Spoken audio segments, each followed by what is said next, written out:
वालेकुम वरहमतुल्लाहि वबरकातुहू। Dear students, last time हम प्रेजेंट इंडेफिनिट के एक्टिव वॉइस और पैसिव वॉइस के सेंटेंसेस देख चुके हैं। किस तरह से एक्टिव वॉइस के सेंटेंसेस को पैसिव वॉइस में और कैसे पैसिव वॉइस के सेंटेंसेस को एक्टिव वॉइस में तब्दील किया जाएगा ये भी देख चुके हैं। और अगर उर्दू में सेंटेंस मौजूद हो तो उसे हम कैसे ट्रांसलेट करेंगे इसकी भी एग्जांपल्स हम कर चुके हैं। आइए अब हम देखते हैं प्रेजेंट कंटिन्यूअस टेंस को।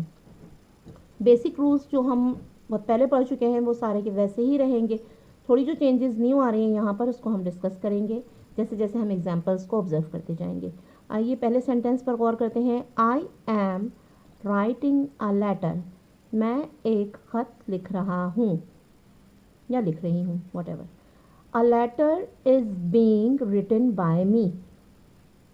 सब्जेक्ट ऑब्जेक्ट में, ऑब्जेक्ट सब्जेक्ट में, ये रूल तो शुरू से ही अप्लाई हो रहा है। ठीक है, यहाँ पर भी सेम एज ही हुआ है, इसे हम बार बार नहीं दोहराएंगे। नई तब्दीली क्या है कि हम जानते हैं एक्टिव वॉइस के सेंटेंसेस में वर्ब की फर्स्ट फॉर्म के साथ आईएनजी लगता है, वर्ब की फर्स्ट फॉर्म के साथ आईएनजी और हेल्पिंग वर्ब आई के साथ एम लगता है। ठीक है, I am writing a letter, subject यहाँ पर आई है, वर्ब राइटिंग है, हेल्पिंग वर्ब एम है, लेटर ऑब्जेक्ट है। सब्जेक्ट ऑब्जेक्ट की जगह पर आ जाएगा, ऑब्जेक्ट सब्जेक्ट की जगह पर आ जाएगा एज यूजुअल, और वर्ब की थर्ड फॉर्म यूज़ होगी।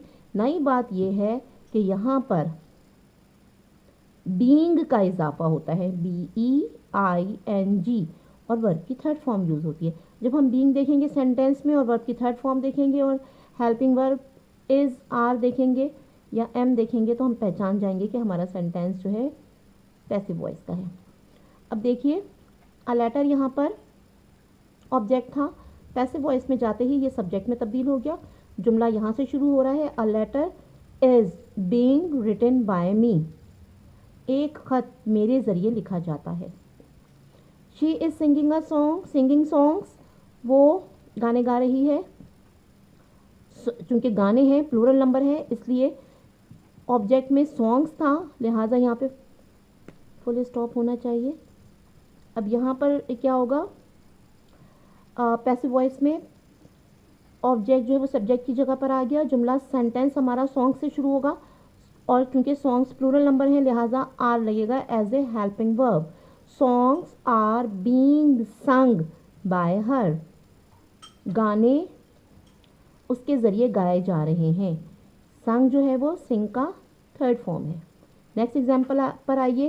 He is not blaming me, वो मुझे इल्ज़ाम नहीं दे रहा। आई am not being blamed by him. यहाँ पर इज़ नॉट ब्लेमिंग था, हमारे पास क्या हो गया, आई की मुनासबत से हमने एम लगा दिया हेल्पिंग वर्ब के तौर पर, नॉट एज इट इज़ लगा रहा, और ब्लेमिंग वर्ब की फर्स्ट फॉर्म के साथ आईएनजी मौजूद था एक्टिव वॉइस की शक्ल में। यहाँ पर क्या हो जाएगा, ब्लेम की थर्ड फॉर्म है ब्लेम्ड, और इससे पहले हमने बीइंग का इजाफा कर दिया। I am not being blamed by, जैसे कि हम शुरू से लगाते आए हैं ऑब्जेक्ट से पहले, ऐसे ही बाय लगेगा और हिम आ जाएगा। I am not being blamed by him. Next example, are you teaching him, क्या आप उसे पढ़ा रही हो। इज, या क्या आप उसे पढ़ा रहे हो। हिम ऑब्जेक्ट था, यहाँ सब्जेक्ट के तौर पे यूज़ होगा। इंटेरोगेटिव सेंटेंस है इसलिए इससे सेंटेंस शुरू हो रहा है, is he being taught by you, क्या वो आपके ज़रिए पढ़ाया जा रहा है। इसकी एक्सरसाइज पर आइए।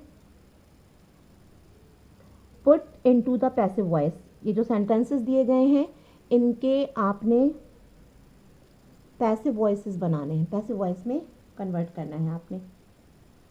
I am learning this poem by heart, मैं ये नज़म ज़बानी याद कर रहा हूँ या रही हूँ।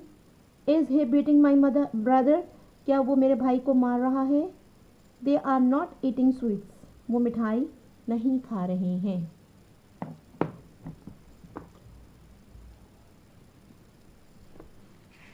अब नेक्स्ट लेसन पर आइए। अब हमें बनाना है पैसिव से एक्टिव। पैसिव से एक्टिव बनाने के लिए the letter is being posted by him, यहाँ पर हम देख रहे हैं हेल्पिंग वर्ब इज लगा हुआ है, बीइंग लगा हुआ है, वर्ब की थर्ड फॉर्म लगी हुई है, बाय लगा हुआ है। इसका मतलब ये है ये पैसिव वॉइस का जुमला है। इसको जब हम एक्टिव में तब्दील करेंगे, सब्जेक्ट ऑब्जेक्ट की जगह पर, ऑब्जेक्ट सब्जेक्ट की जगह पर, वर्ब की फर्स्ट फॉर्म और फर्स्ट फॉर्म के साथ आईएनजी और हेल्पिंग वर्ब जो है वो सब्जेक्ट की मुनासबत से। ये हमें याद रखने वाली बातें हैं हमारे लिए। तो हमने इसको अप्लाई करते हुए क्या करना है, the letter is being posted by him, खत उसके ज़रिए पोस्ट किया जा रहा है, इसको कन्वर्ट किया, he is posting the letter, वो खत पोस्ट कर रहा है। Next example, the dogs are being chased by them, they are chasing the dogs, वो कुत्तों का ताक़ुब कर रहे हैं। They are not being praised by you, you are not praising them, तुम उनकी तारीफ नहीं कर रहे हो। यहाँ इसकी ट्रांसलेशन हो सकती है एक्टिव वाले की, उनकी तारीफ तुम्हारे ज़रिए नहीं की जा रही है। ठीक, अब एक्सरसाइज पर आइए। Put into the active voice, cricket is being liked by them, eggs are not being boiled by her, is the history of Pakistan being published by you. या आपने एक्टिव वॉइस में इसको कन्वर्ट करना है, पुट करना है इसको एक्टिव वॉइस में। एग्ज़ाम में ये ज़रूर रखा हुआ होता है, ये MCQs के पोर्शन में भी होता है और ट्रांसलेशन में भी पैसिव वॉइस के सेंटेंसेस आते हैं। अब नेक्स्ट आ जाइए इसकी एक्सरसाइज, ट्रांसलेशन इनटू इंग्लिश। ये देखिए कि कैसे हम उर्दू के जुमलों को ट्रांसलेट करते हैं अगर वो पैसिव वॉइस के हों तो, और दूसरी बात ये कि वो प्रेजेंट कंटिन्यूअस टेंस के भी हों। तो हम क्या करेंगे, किताबें ख़रीदी जा रही हैं, किताबें ख़रीदी जा रही हैं, कौन ख़रीद रहा है ये नहीं पता हमें। ठीक है, हम क्या करेंगे, books are being bought, are helping verb लगा, बीइंग इसकी ख़ास निशानी है कि बीइंग ज़रूर लगता है कंटिन्यूअस में पैसिव के और वर्ब की third form. Books are being bought, doctor साहब को बुलाया नहीं जा रहा है, the doctor is not being called in, doctor को बुलाया नहीं जा रहा है। हमें कराची क्यों भेजा जा रहा है, इंटेरोगेटिव, क्यों के लिए वाई आ गया और हेल्पिंग वर्ब आर, वाई के फ़ौरन बाद आर आ जाएगा। Why are we being sent to Karachi, हमें क्यों कराची भेजा जा रहा है। इसकी एक्सरसाइज पर गौर कीजिए, यह आपका होम असाइनमेंट है। ट्रांसलेट इनटू इंग्लिश, डाकू पकड़े जा रहे हैं, क्या ये स्कूटर नीलाम हो रहा है, ये दरख्त आज नहीं लगाए जा रहे हैं। अब स्टूडेंट्स आपकी हेल्प के लिए जो डिफ़िकल्ट वर्ड्स आ रहे हैं इसके जो आपको ट्रांसलेशन के लिए हेल्प करेंगे और आपको नहीं मालूम तो वो आपको एज ए हिंट्स यहाँ दिए जा रहे हैं। डाकू को रॉबर या डेकॉइट कहते हैं और नीलाम होने को टू ऑक्शन कहते हैं। ये दरख्त आज नहीं लगाए जा रहे, दरख्त लगाने को टू प्लांट कहा जाता है। ठीक है, अब इसकी आप टेंस की मुनासबत से आप पुट कर लीजिएगा।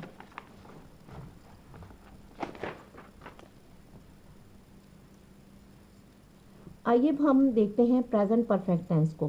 फ्रॉम एक्टिव टू पैसिव क्या करेंगे हम, आई हैव ईटन स्वीट्स। इस एक्टिव वॉइस की ख़ास बात ये यहाँ पर ये है प्रेजेंट परफेक्ट टेंस की, ये तो ये ऑलरेडी थर्ड फॉर्म यूज़ होती है इसमें वर्ब की, और have as a helping verb, have या हैज़ यूज़ होता है। सिंगुलर के लिए हैज़ यूज़ होता है और वर्ब की थर्ड फॉर्म, और प्लूरल के लिए हैव यूज़ होता है और वर्ब की थर्ड फॉर्म, जबकि आई और यू के लिए भी हैव यूज़ होता है।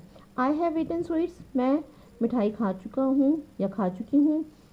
Sweets have been eaten by me, वही रूल्स हैं जो पहले से अप्लाई होते हुए आ रहे हैं। चेंज सिर्फ ये है कि हैव तो ऑलरेडी मौजूद था, अभी भी मौजूद रहेगा, सिर्फ वर्ब की थर्ड फॉर्म से पहले बीन का इजाफा हो जाएगा, ये चेंज है इसमें। ठीक है, sweets have been eaten by me. Have you laughed at them, ही बल्कि इस एग्जाम्पल को रहने दीजिए, मैं ये आपको बाद में करवाती हूँ, इसको थोड़ी सी कुछ इसमें है confusion. Has he knocked at my door, has my door been knocked at by him.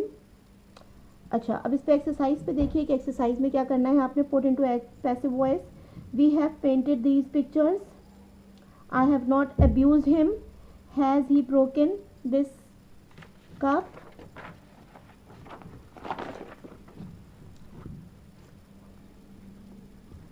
Passive से एक्टिव कैसे करेंगे आप। The cow has been milked by her. आपने क्या करना है, बीन को रिमूव करना है, वर्ब की थर्ड फॉर्म भी वैसे ही रहेगी। अब हैव और हैज़ का सिलेक्शन आपने अकॉर्डिंग टू द आपके जो वो है सब्जेक्ट है उसके हिसाब से करेंगे आप। The cow has been milked by her, she has milked the cow. ठीक है, आपने बाय भी रिमूव कर दिया, आपने बीन भी रिमूव कर दिया, और हैज़ और मिल्क ऐसे ही रहा। सेकेंड सेंटेंस पर आ जाइए। They have not been cheated by me, I have not cheated them. क्या किया आपने, बीन भी रिमूव कर दिया, बाय भी रिमूव कर दिया, सब्जेक्ट को ऑब्जेक्ट की जगह पर, ऑब्जेक्ट को सब्जेक्ट की जगह पर, आपका पैसिव से एक्टिव फॉर्म आ गई।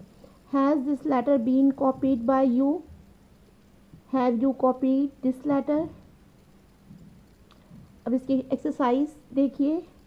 Put into the active voice, three tickets have been issued by him, the chain has not been pulled by me, has this room been locked by him।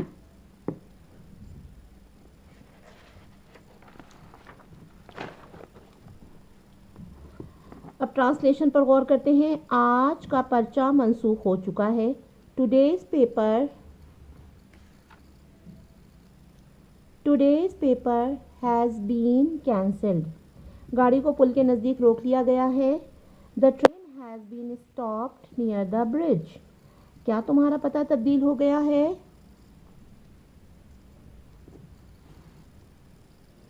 क्या तुम्हारा पता तब्दील हो गया है। Has your address been changed. अब यह आपके लिए होम असाइनमेंट है। Translate into English. ये नज़म दुरुस्त कर दी गई है। क्या ये सवाल हल हो चुका है। इसका बंगला फ़रोख्त नहीं हुआ है। डिफ़िकल्ट वर्ड जो आपको हेल्प करेंगे वो यहाँ नीचे मेंशन है। नंबर 1 में करेक्ट टू करेक्ट, नंबर 2 में क्वेश्चन और सॉल्व बैंगलो। ठीक, thank you so much. I hope that कि आपको समझ में आ गया होगा। इंशाल्लाह नेक्स्ट लेसन के साथ फिर नेक्स्ट क्लास में हम मिलेंगे। Thank you so much.